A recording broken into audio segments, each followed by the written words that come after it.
Prochain épisode, comme on dit. C'est un événement artistique inédit que vous allez voir maintenant. La piscine Georges Herment dans le 19e arrondissement a été transformée en une après-midi en salle de spectacle pendant qu'elle était vidangée. Sur place, on retrouve Céline Cabral avec Philippe Aliès.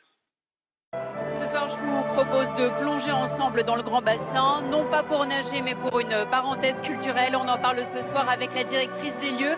Bonsoir Alizé Guyot. Pourquoi avoir détourné l'usage de cette piscine ce soir ? Alors le projet, c'était vraiment d'utiliser un espace inoccupé et de faire venir des usagers pour y faire autre chose, de mêler l'art et le sport et d'utiliser cet espace pour ouvrir autrement un espace public et une piscine municipale. Quels aménagements ont été nécessaires ? Finalement, très peu. C'est la vidange. On fait des travaux et on a pu réaliser ce spectacle. Un partenariat avec Petit Bassin qui lance des jeunes artistes. Alors les musiciens que vous entendez derrière moi ne sont pas les seuls artistes à se produire. Tout au long de l'après-midi, de jeunes franciliens se sont jetés à l'eau. C'est le cas de Zoé, une jeune parisienne qui a lu un texte qu'elle avait écrit. Alors quelle est la différence avec une scène traditionnelle ? Ici, nous sommes dans une piscine en vidange. C'est une piscine vide.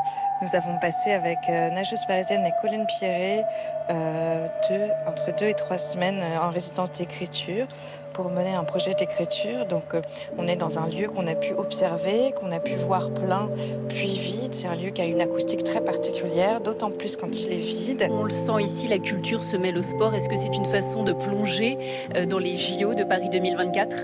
Oui, d'une certaine façon. En tous les cas, c'est une façon de se relier à un événement majeur de cette année et de pouvoir contribuer et de mêler artistiquement notre activité d'écriture, de performance à un événement sportif. Donc c'est un merveilleux croisement de nos activités, de nos êtres. Merci Zoé d'avoir partagé avec nous ce soir ce terrain de jeu complètement insolite. Vous le voyez Jean-Noël, on nage ici en plein bonheur et en pleine émotion.